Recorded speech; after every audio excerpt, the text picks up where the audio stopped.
Hi there, my name is Ratliff and I welcome you to my wood workshop where I build mandolins mostly. And right now I'm building a batch of 10 mandolins and I have the shell or the carcass done, and we are putting the binding on those mandolins. Binding is that white decorative plastic strip, sometimes wooden, that goes around virtually all acoustic wooden stringed instruments. And so of those 10 mandolins that I'm building, I have them numbered, and mandolin number 2 is completely finished.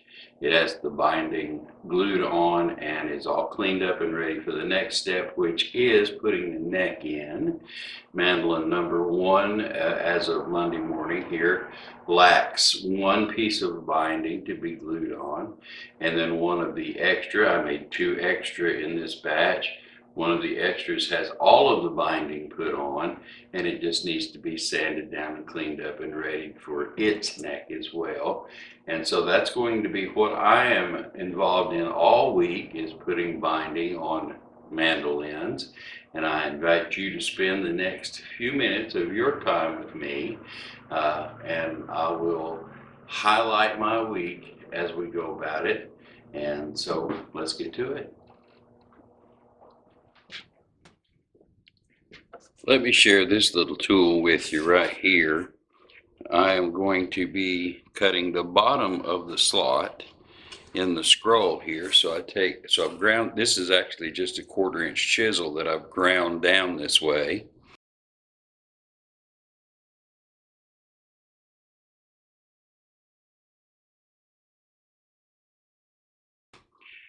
And I'm going to use it like this by slipping it in there and just kind of using a can opener kind of motion to imprint that bottom of that channel. So I'm going to start right here, and like I said, just use a can opener kind of motion all the way around.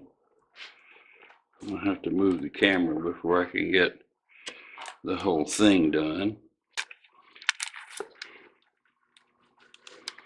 But we just try to keep the same depth.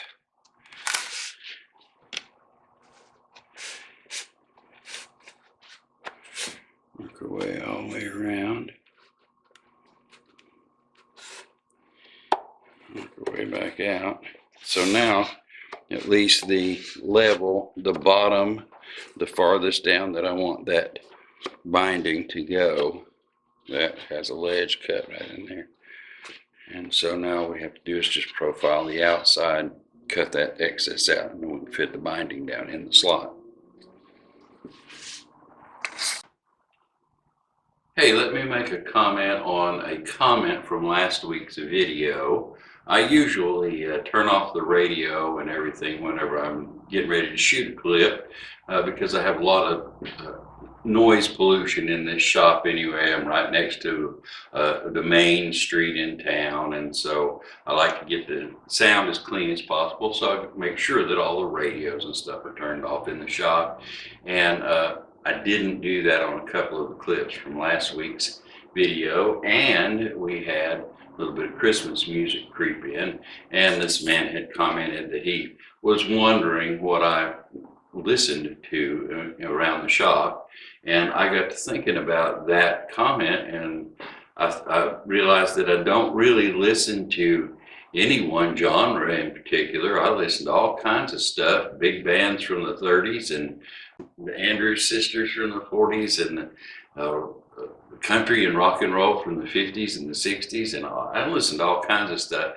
But I did realize that I listen more to an era than I do a genre, because anything after about 1980 or so, I won't hardly listen to that at all.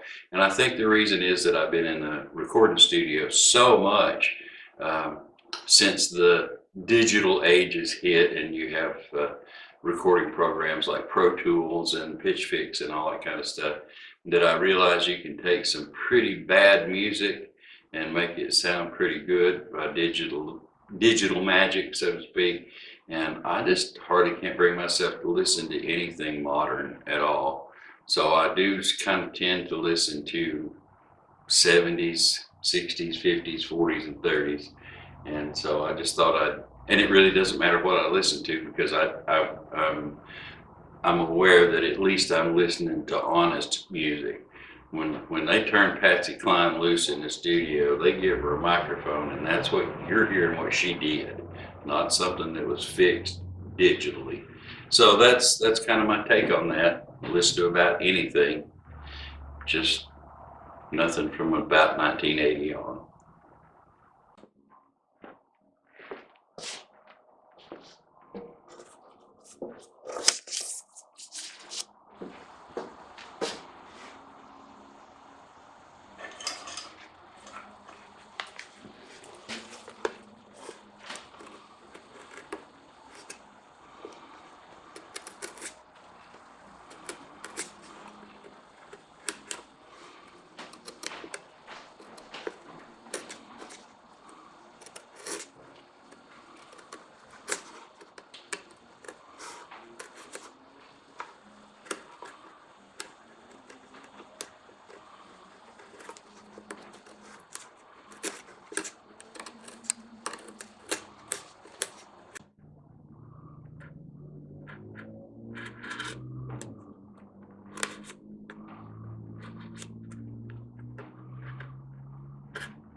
One of the things I did not do when I replumbed this building 20 years ago was to put a cutoff valve for the outside faucet out back. Well, the weather report says that we're going to have single-digit weather 3 or 4 days in a row towards the end of this week.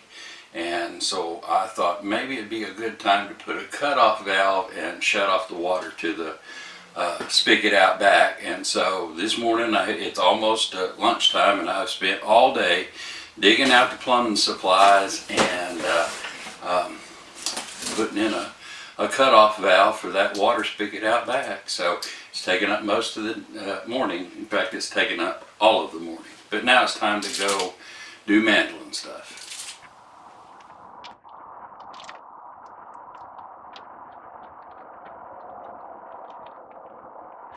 I might have spoke too soon about the mandolin stuff.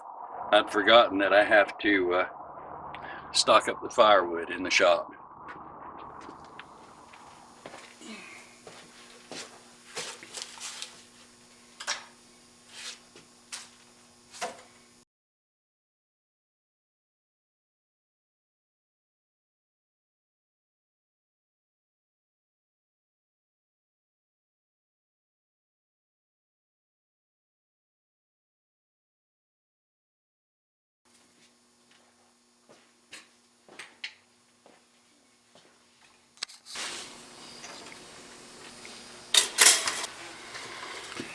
And yes, this is a toaster. This is what I use to heat the binding up before I bend it.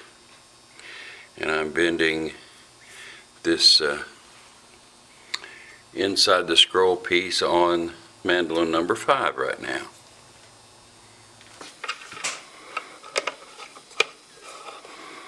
And as you can see, it does a pretty good job. Cut a joint there, and we are ready to glue almost.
And I did eventually get all of the chores taken care of, and I did get to work on mandolins this week. So it's been a pretty happy week of me carving scrolls and cutting binding slots and gluing in binding. I got to work mainly on 3 mandolins, which is mandolins number 3, 4, and 5. If you'll recall from last week, mandolins 1 and 2 are already done and sanded down to 100 grit paper, and so they're ready to basically have the necks put in. Let me show you the mandolins that I got to work on this week. Here's mandolin number 5. All of the binding pieces have been glued on, and it's strung up with the strings that clamp the binding on, and so basically it needs to be cleaned up, sanded down to 100 grit paper, like mandolins number 1 and 2, and it'll be ready to go in the box to await the neck. I'm going to pick the camera up here and just kind of slide it right over here to show you mandolin number 3, which is in exactly the same stage of completion as mandolin number 5 over there. All of the binding pieces have been glued on, but it's not been sanded down or cleaned up any at all. So that's mandolin number 3. Once again, we're going to pick up the camera and slide right over here to mandolin number 4, which has not all of the binding pieces. It still lacks one piece here, so it's not done, but one piece away. And then the other thing that I did this week is to work on the peg heads to the 2 extra, or actually I only worked on this one, but we have 2 extra mandolins from last batch that need to have the peg heads bound, and so this one is the only one I've got to work on, but it's gotten 3 of the pieces of binding put on itself this week.